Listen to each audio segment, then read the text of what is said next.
Welcome, Anxiety Josh. You will always be Anxiety Josh in my mind because of your handle on Instagram. How are you? How are you doing today? I'm okay. Thanks for having me on, Chloe. It's been a while. I enjoyed the last time I was on. Yeah, things are going well. How are you? Yeah, good, thank you. Good. I think the last time I remember when it was, it must have been summer 21 because I was just in a transition in my life, moving to back to the north, and we spoke about living in the north and that sort of thing. Because you live kind of up the road from me in Manchester.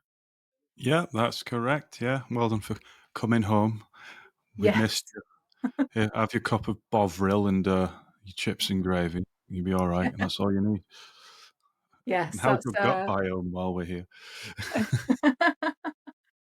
Yeah, it's funny. Yeah, I mean, yeah, growing up, I always remember people thinking of the North as like the flat caps and things. That was just the conception from Southerners of the North. But obviously, we know different.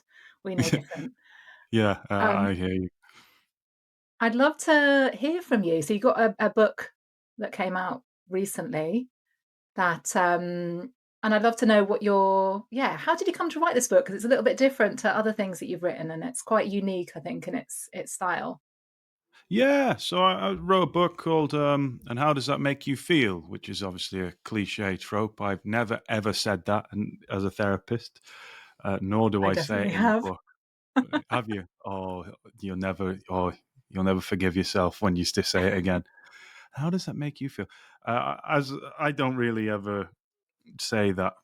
It's fine to say it, but anyway, I wrote a book called "How Does That Make You Feel," and it's comedy, educational, uh, informative, sad, funny again book about being a therapist. I was inspired to write it because I love the film Inside Out and Inside Out 2. And I love this concept of voices in your mind arguing.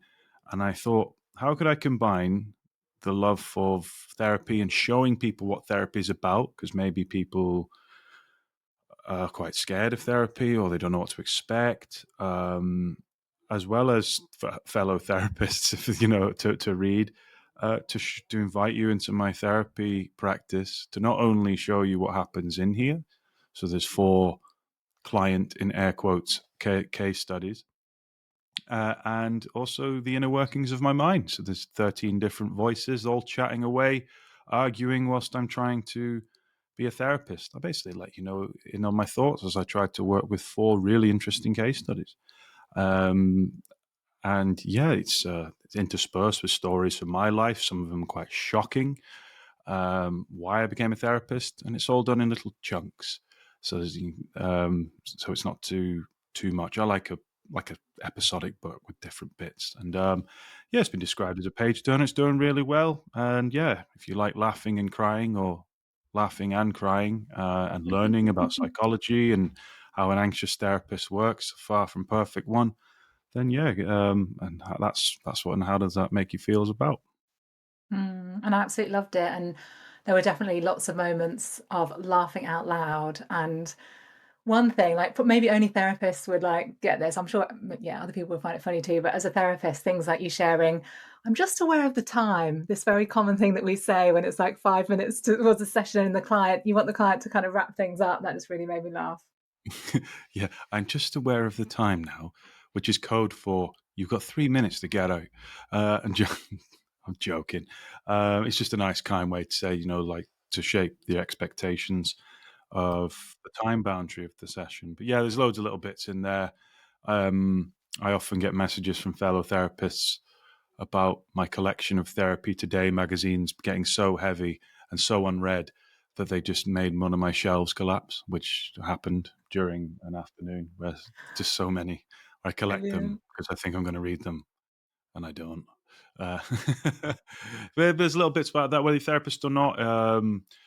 Yeah, just shows you. I mean, the four client case studies. Well, the first client is a famous actress who I'm baffled by the fact that she's come to my therapy room in Salford.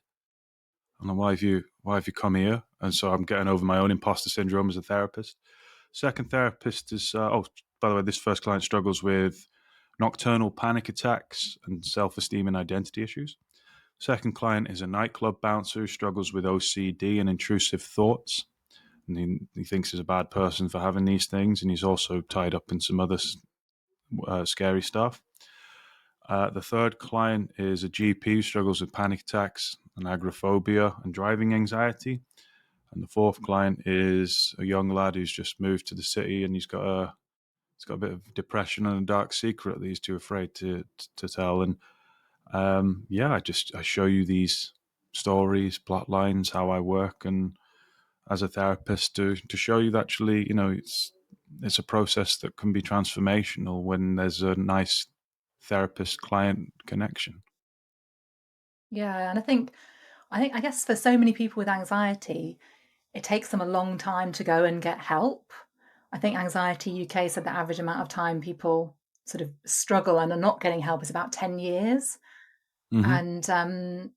And yeah, I think talking about therapy and the process and getting that kind of behind the scenes in this way, sort of pulling back the curtain, will help to really show people what it's like, demystify it, make it less scary, just yeah, open up that door for them, a possibility. Absolutely, I think that's what puts people off. People are afraid of the unknown. And also, how do you expect me to be vulnerable when I don't even show my vulnerabilities with people closest to me, or barely do? So why would you expect me to share vulnerabilities with a stranger? So what I've tried to do with this book, in quite a humorous but informative and accurate way, is therapists are human too. I still have my anxieties. I still have my vices. I'm not the finished article. Whereas I think a lot of people think a therapist is the old archetype of some old dude with leaning against a bookcase while you're led on the sofa talking about how you want to sleep with your mum and kill your dad. No, that's not what it's about. It's about being comfortable, safe. What you say is protected by confidentiality. That's why I say the clients are in air quotes, because I've had to, fictionalize and heavily anonymize, and there was a huge ethical process before writing this. But yeah, it's what you say is protected by the sanctity of not only the room, but that time in that space of that week, and it stays in there. You're not. I think people often feel therapy is invasive. And the therapist's immediately prodding around in the parts where you're just maybe I don't feel comfortable with that yet. As a therapist, I show, particularly in the book, but like I show you like what I do to kind of gain people's trust first, and to show I'm not out to accuse or judge you for your thoughts or what you've done. Sometimes you might have done things that you're not happy with, but showing that it's unconditional. Yeah. And I know when I work with clients, there can be maybe in the first session or up to the second session where they're nervous about the process. They're worried about what I'm going to think of them or whether it's okay for them to cry or anything like that. And I'm often there thinking like I've experienced what you've experienced. Like there's no judgment here. And I think yeah, again, that sort of pulling back the curtain and showing the your inner dialogue and your empathy and compassion and how that shows up, I think is very reassuring to people who might be wanting to kind of go on that journey. Could you say a bit more about these inner voices? Because I love the way that you kind of share almost like the inner dialogue from these different voices, whether it's the inner critic, whether it's anxiety speaking, whether it's more the kind of analytical mind. Like, can you share a bit about that and why you did that in the book? Yeah, I think it shows that we all have these inner voices. I think if you're someone struggling with depression, you're going to have a very loud inner critic voice. If you're someone who's struggling with anxiety, you're going to have a very loud, anxious voice. If you're someone who's very analytical, your analytical voice will be very loud. If you're someone who's kind and empathetic, your empathy voice will be loud. And I mean, I share, 12, 13 different voices in my head: the analytical, yeah, critical, compassionate, your biology voice. So one of the chapters is, well, one of the opening chapters is I'm working with a client, it's going really well, but I necked two cappuccinos before the session and now my bladder is exploding. So my biology voice is telling me, your bladder's going to explode. My critic voice is saying, why did you drink two coffees? That was idiotic. My anxiety voice is saying, what if you know, what if you wet yourself in front of your client? In my analytical voice is saying, well, actually, a really important point of the session here. So even though it's okay for you to go up and use the toilet whenever, maybe it's okay trying to find the balance between like leaving or not. And it was just right at the end of the session as well. So they're all arguing and squabbling. There's other voices in there, detective. So this is the voice that most people will think therapists have, and it's true. It's the wanting to know more, to explore more, to see what's beneath the layers of clients, you know. And detective often works with analytical in the sense that let's find out more so we can match it to the modality that I've trained in, and maybe it matches up with that. Empathy is a big one, particularly from therapists. So that voice comes across a lot. And then you got the bananas ones like irreverence. You just get stupid thoughts, and I include them too. You just sat there and you're like, "Why am I thinking about it? Wow, that is absolutely absurd." You know. So yeah, that pops in often with humorous consequences, and I'm just trying to deal with those thoughts as well. Yeah, then you got the main voice, which sits at the table. So if you imagine all your voices, and this applies to not just me, but anyone, all your internal voices are sat around a table as part of your thought process. And chairing the meeting is a voice called volition. And volition is the person who sits there, listens to everyone's opinions, and then volition goes, "No, I'm going to listen to this person today." And I think it's a helpful metaphor. And you can tell it's really kind of inspired by stuff like Inside Out, which is Mm. like, it shows you that it's okay to have thoughts and it's okay to have all these things, but you get to choose which voice is more important here. So your inner critic might be standing and screaming on the table and whatever. Just because they're screaming louder doesn't mean they're any more right. Your anxious voice might be screaming, "There's danger, there's threat, you need to act, you need to be urgent." Doesn't mean you have to listen to it. A lot of people's compassionate voice is very quiet, not for others, but for them, suddenly it hides under the table. And with the critic's got the hand on their head saying, "No, you're not welcome here." And yeah, I show you what it's like in my own process, even now, and the origins of why my voices sounded the way they did. And yes, I think it's not been done before in book form, so I thought I'd have a go at it. Yeah, And I had yeah. loads of fun writing it, and it's been received really well, thankfully. Mm, yeah. I love the idea of remembering that volition piece because so many people that I talk to really believe the things that the voices in their heads are saying and think that if their inner critic is saying, "Who do you think you are? You're not good enough to say that or do that." They really believe that as kind of truth. And maybe there's not enough of that separation between, you know, their themselves and those voices. And I love how you kind of separate it out. And it does just give us more of that choice, I think, to choose what we're gonna take action on or choose to ignore. Yeah, yeah, no, yeah. It's good to see that, and it's good to observe your thoughts. There's that old cliche: thoughts are just thoughts, but like some thoughts are louder than other thoughts. Some thoughts are more convincing. If you're anxious, those thoughts feel more real because of the threat response and the urgency that comes with that, the adrenaline and cortisol that comes with a scary what if thought. Mhm. Yeah, sometimes thoughts are just thoughts. Doesn't help then because it's like, well, why is this thought so prominent? Why am I ruminating on it all day? Why is this problem? Why am I fixating on this particular thought? If thoughts are just thoughts, it doesn't feel like just a thought. So, but when we do take a step back and look at it metacognitively, it's like, yeah, actually, yeah, thoughts are just thoughts. This one's just screaming louder and over again, and it has your attention, but it doesn't mean it's any more important than the other thoughts. Mm. I was wondering, on the topic of thoughts, you posted on Instagram, I don't know if it was today or yesterday, how about these what if sort of thoughts, how the sort of nature of anxious thoughts is to be what if? What if this happens? What if I say the wrong thing? What if they don't like me? Do you have what advice do you have for people who are having a lot of what if type thoughts? Yeah, sure. So we all get what if thoughts. It's part of our threat response. Anxiety is just your threat response, but people's anxiety presents differently in each person because what is a threat to you is different to someone else. Threats to our ancestors were predators, but there's no bears in an office, well, if there is, then have a word with HR. That's a health violation and safeguarding issue. But whatever a threat is, and as an anxiety therapist, I work to see what the threat is first with each client, whether it's, and it could be multiple threats. So, for example, someone who might be having panic attacks. Well, and for those people who fear panic attacks, the threat itself is the panic attack. I'm afraid to be anxious. For people who care about what people think, the threat is person's judgment. If that person judges me, that's a threat because I could be rejected, abandoned, pushed away, might tap into something deep.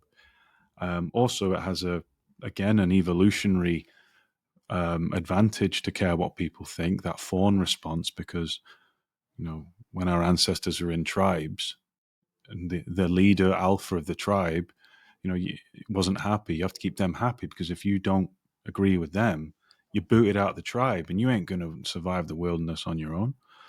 So even at the expense of your own voice. But again, you're in the office or wherever you're at, that doesn't really apply. But that old mechanism has always remained the same. The threat might be phobic. That spider is a threat. That snake is a threat. Heights are a threat. For some people, the threat can be intrusive thoughts. Can't get the head around this. It blew my mind. Like, okay, I get why I'm afraid of spiders and stuff like that, but I can have the same response to just intrusive thoughts. And I was working with a postpartum mother the other week, and she was having intrusive thoughts about kicking a baby down the stairs. I'm like, didn't was wondering why I didn't flinch at such a horrendous thought. I'm like, well, they're just intrusive thought.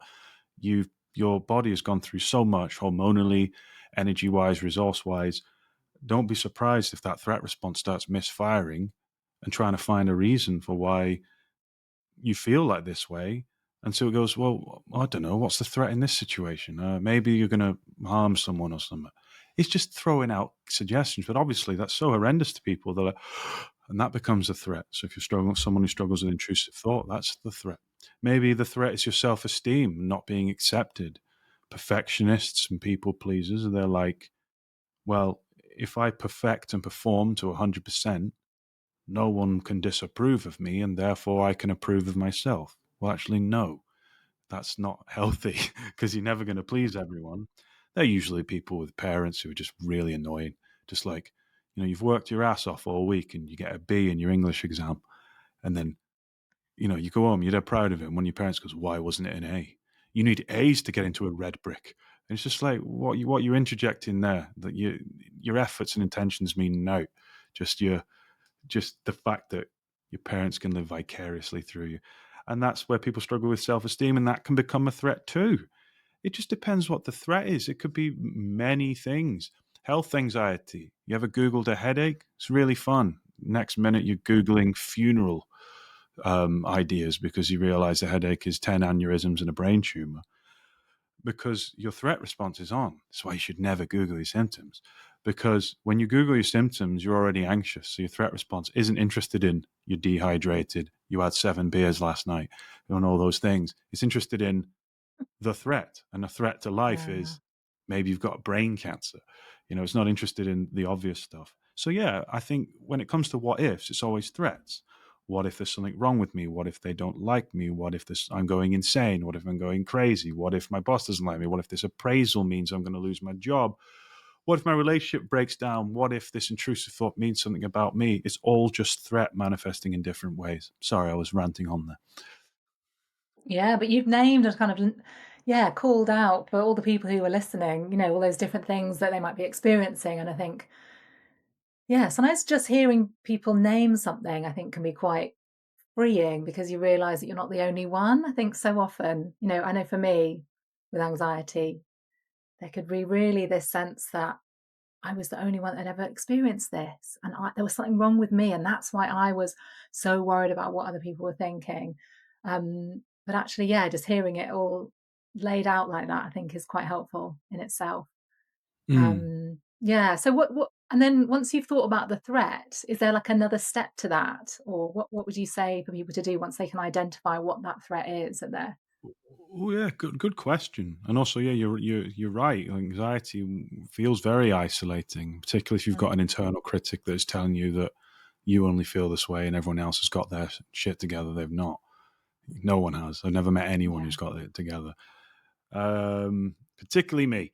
But anyway, what do you do next after you identify the threat? What your type of anxiety is? I love finding that. You know, what you do next is that we all have the power to turn that threat response off.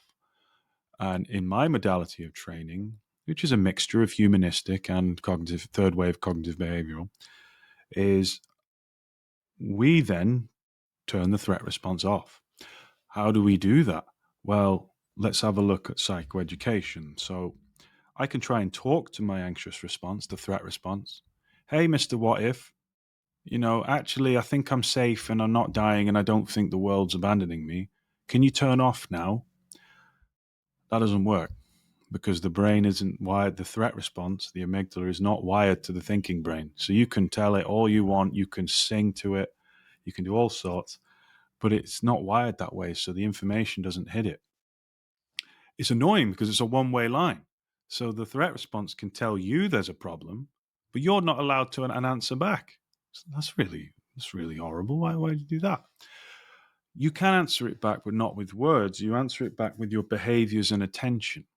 Now you remember it's a threat response. So if you give that air quotes threat and behave in a way that it could be a threat, you're thanking that threat response. So for example, if I walk into a party, not that I'm ever invited to parties, but if I'm invited to a party and I'm thinking, what if that person doesn't like me, you know?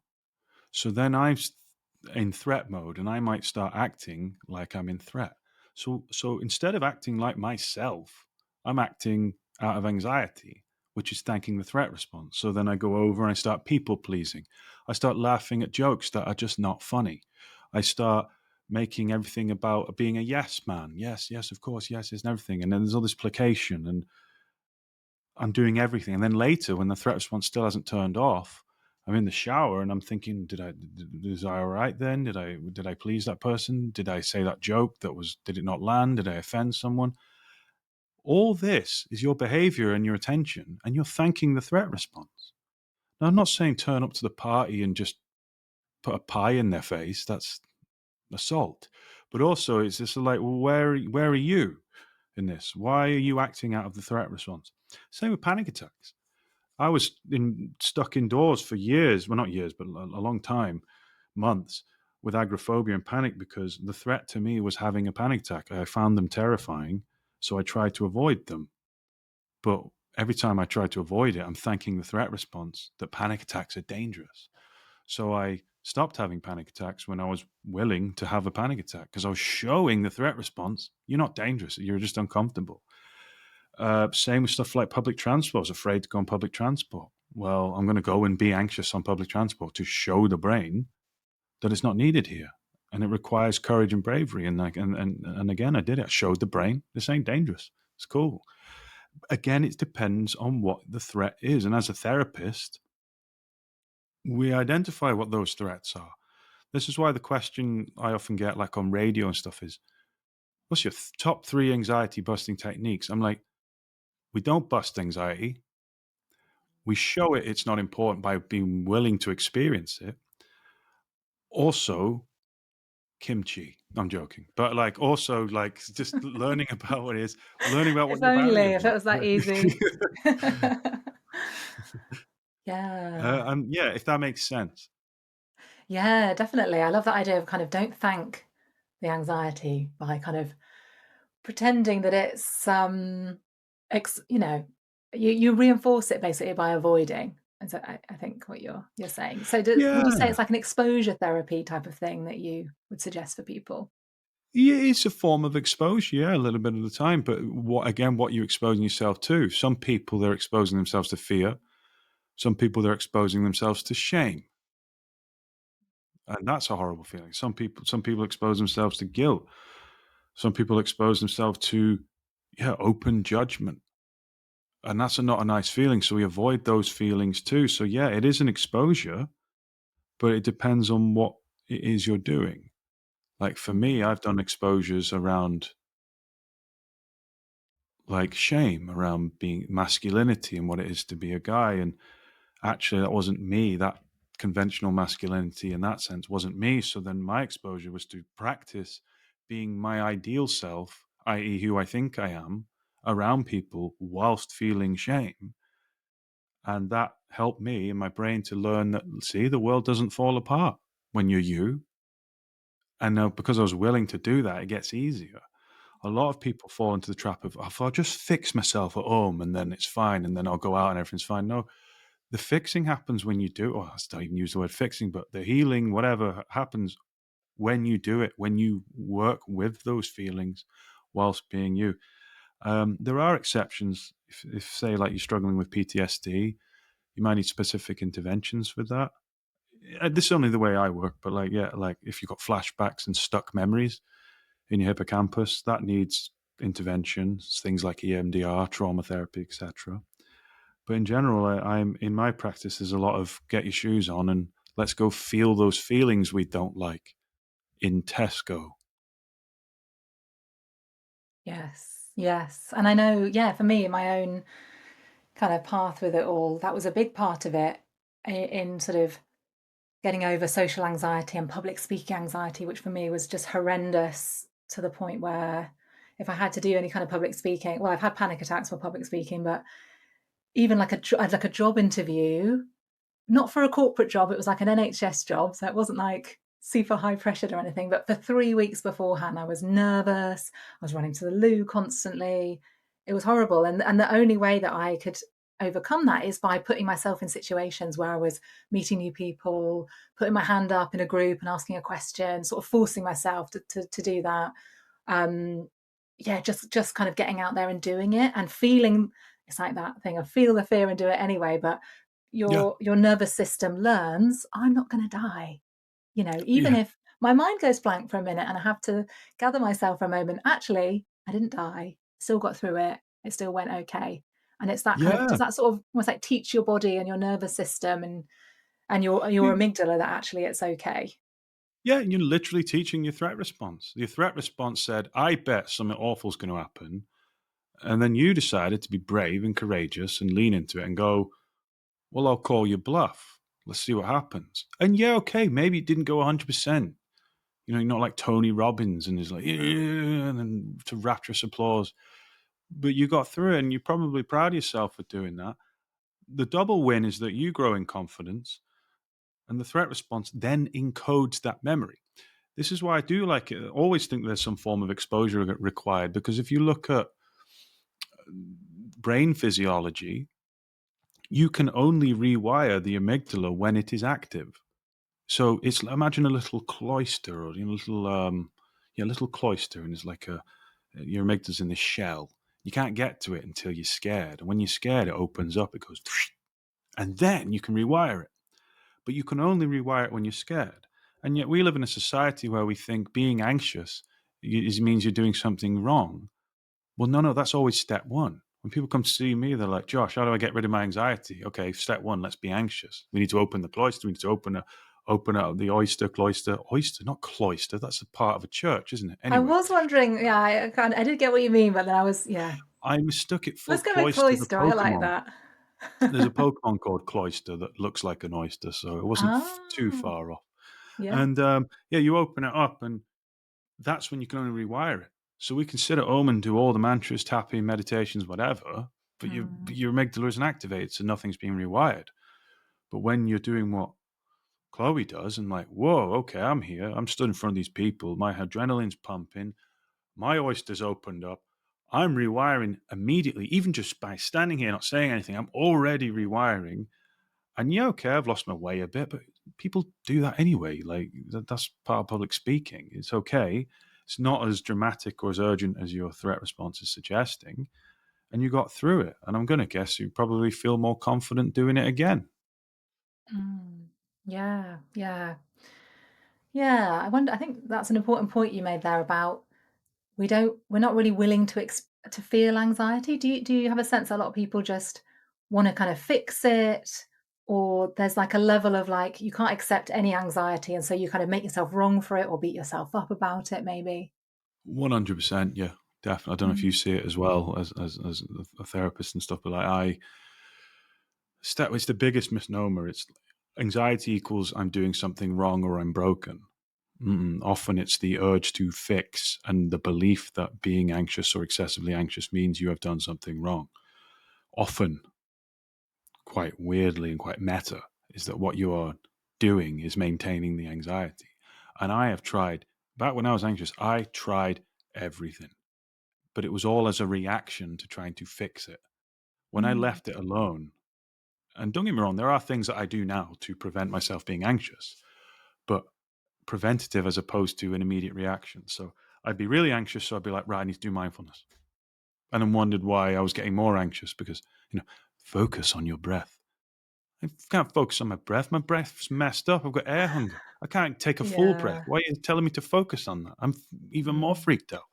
You know, what can you see around you? I'm dissociated, so the walls look weird. My hands don't feel like mine, and my voice sounds like Alan Rickman. I don't know. That's really scary.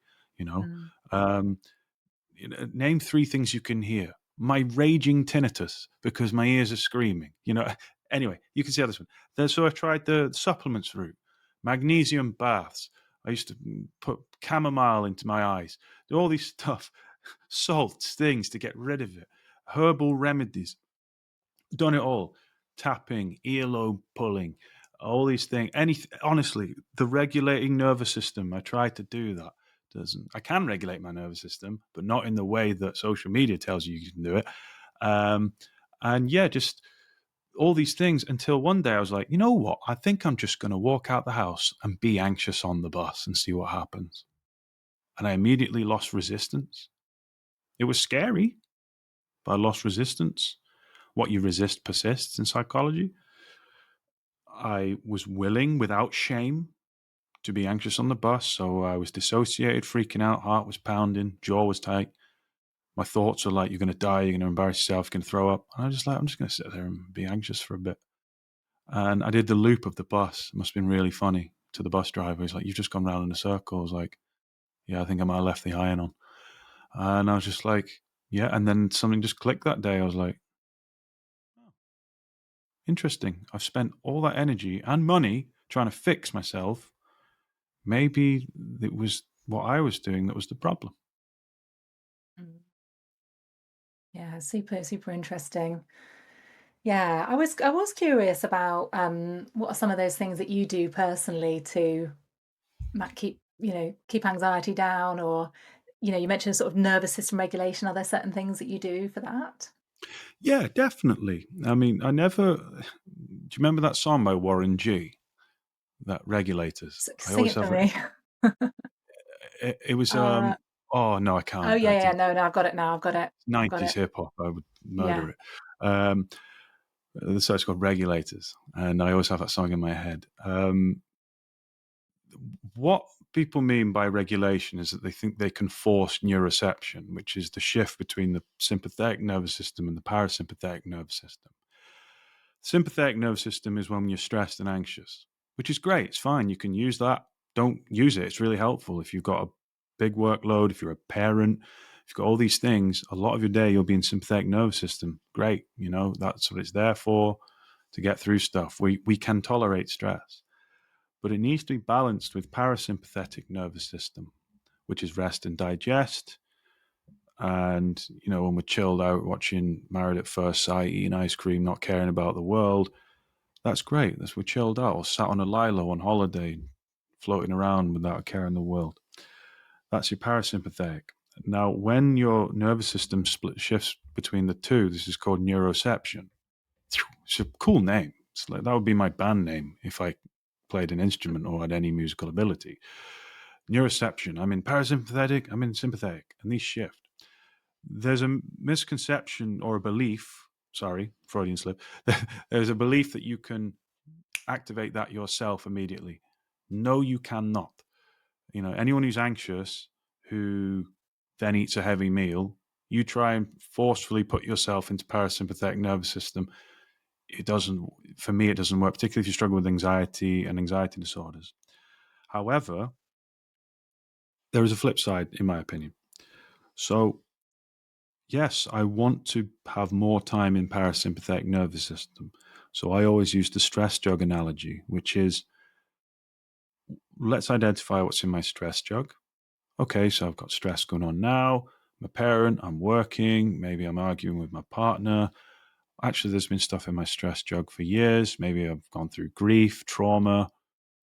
Maybe there's just some stuff about my identity. Maybe I've got money worries. Maybe I didn't put the bins out. That all builds up and builds up and builds up.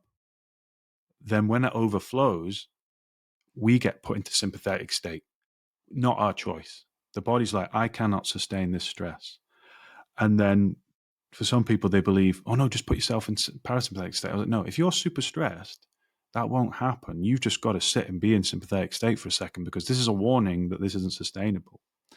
So what I do to prevent my anxiety is to make sure my stress levels are okay.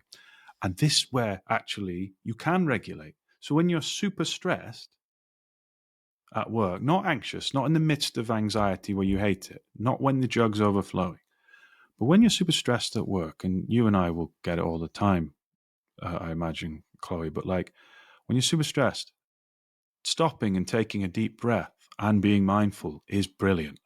It's like, whew, I could feel my stress drug building up there, and I'm going to be preventative with my self care. And like, no, when my tinnitus starts ringing, I'm like, no, I'm going to chill out and listen to a podcast. I don't even lie down. I'll stretch, do yoga, do something that's rest and digest, parasympathetic, brings me down. But if you do that in reaction to when your anxiety is super high, it will not work. And if anything, it makes it worse. So yeah, preventatively, I will do that. So I'm got a really busy day today. This is the highlight of it. It's nice. But I've got like lots of things to do today. And so tonight I'm going to schedule rest and digest, chill out stuff. Does that make sense? Yeah, no, it's really interesting. I think one thing, I think I was talking on another podcast guest, I had Oliver Berkman on, Oh yeah, I've read some who's of his written books. some books. Yeah, really good. But he said how sometimes the kind of it's so difficult to then go and take a break from work when you have all this stuff where maybe you measure your worth by how productive you are, or maybe you've got deadlines and pressure. And but actually I think just you sharing that is quite permission giving to all of us, to as that Mm, reminder of how important it is and how it is okay to then go and take a break, because mm, you can't focus or cope well when we're in that high stress state. We're not going to be at our best. mm, So I think we all need that kind of reminder, because of that pull of the productivity culture and hustle and busyness and the endless to-do lists and things, which, yeah, it's like a vicious cycle of stress basically. But yeah, I'm so glad that you shared that. what do you do to chill out? I So one thing I'm quite into is breath work. So I will do the kind of breath work where you slightly hyperventilate, but it just gets you into a different state. And I find it really good for when I'm stuck in my head and not in my body and not in the present moment. And that just seems to flip me out of it. And I quite often get like almost like I tap into, I would say, I would call it like a download, or like an intuition where I just get clarity on something. It might be like Oh, just nice. I get an idea of like, right, I've got to do that, or this is the solution I've been looking for, or that's the right decision. So I think it's probably just bypassing the busy mind and tapping you into your kind of intuition a bit Yeah. more. But You yeah, I find also that really not helpful. it takes you out of that, "What's the next thing? What's the next thing?" as well, isn't it? It's very present, isn't it? And then suddenly, Yeah, yeah, no yeah. wonder you get more clarity, and so that's cool. Yeah, but I do quite a few things. It's definitely changed since having a kid. There's less time and it's got to be more like scheduled. I've got to arrange my partner to have the little one and stuff. But yeah, I find that sort of thing really important. And yeah, I do notice again, I think when you work for yourself, I mean, whatever kind of work you do, there's always Mm. more to do. There's always someone you always got emails you haven't replied to. So it is just having that sense of remembering the importance of taking a step back and taking a deep breath. Yeah, and just existing as well. I think we're all Mm. for me, I hit burnout years ago because I was always trying to optimize myself.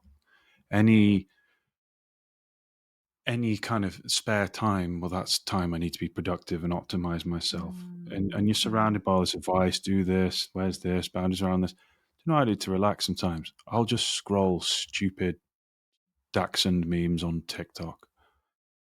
And it's weird. I just go to many wellness events and like, people are like, what do you do? And I'm like, I'll just, yeah, I'll play PlayStation and stuff. I'll get some takeaway in and just exist because that's my balance. It only works for me.